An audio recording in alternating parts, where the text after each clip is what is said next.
How does the fundraising that Lila's dance class do help her and you as a family unit purchase equipment for her that wouldn't necessarily be funded through statutory means?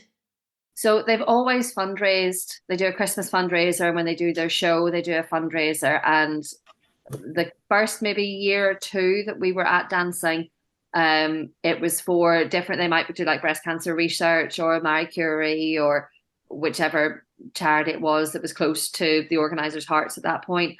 And then it was then that they came to us and they said, because Lila used to take time off on Saturdays sometimes to go and do different types of therapy. And they were interested in that. And the people who led the dance class followed us on Facebook and on Instagram and would read about the therapy. And obviously that's private therapy, so it costs a fair whack of money. And they had come to us and said, we would like to fundraise for Lila and do our for our dancing show and for our Christmas fundraiser, which is always good fun. They always do something really good fun with parents and grandparents, and they kind of put on a wee silly show and do a raffle and home baking, and it's very wholesome and it's very nice, and it's really nice and Christmassy and everybody enjoys it. And I think it was really nice for them as a group and all the kids to be fundraising for something tangible that they could see and someone that they knew.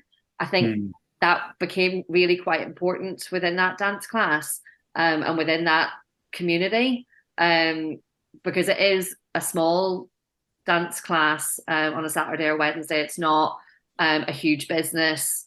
It's in the community centre, so it very much is that family, and then not taking themselves too seriously. The kids do exams, but it's really not the be all and end all if you don't want to do them, and that's why Lila fitted in so well with them. So for them to support her, it was very emotional for us, and it was very, very kind for us.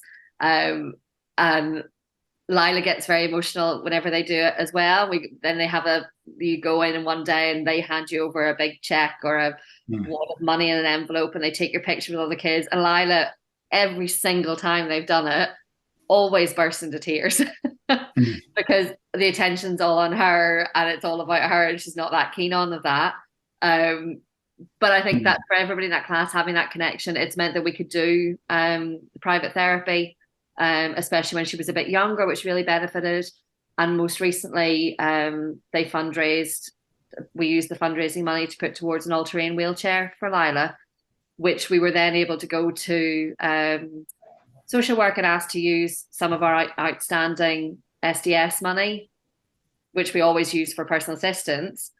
We asked to use some of that money that was left from when we first started to put towards the all-terrain wheelchair. So that those two things matched together, the community helping and using SDS local council money, both coming together to mean that Lila can access so many more places in our local community. We can go down by the Clyde, and we can go out to Hamilton, to the countryside out there, in a way that we couldn't, and go to the beaches and things in summer in the way that we couldn't in her wheelchair.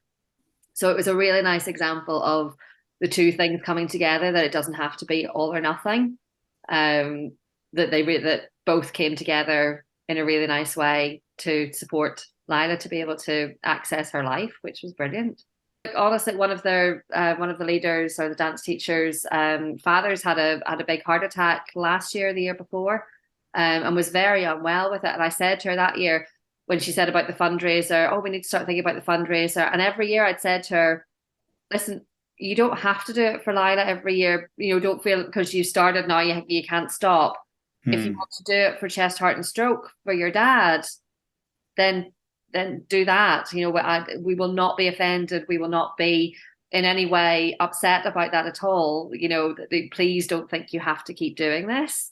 Because really what they've given Lila, just being part of the dance class, is always enough. Everything else is a huge added bonus, but I never wanted them to feel that they had to keep doing it if they didn't want to. So I always kind of gave them that out. Interview conducted by Michael Meehan, Associate of Wind Control Scotland, video editing and voiceover by Dr. Daniel Farrell, Project Coordinator of Wind Control Scotland.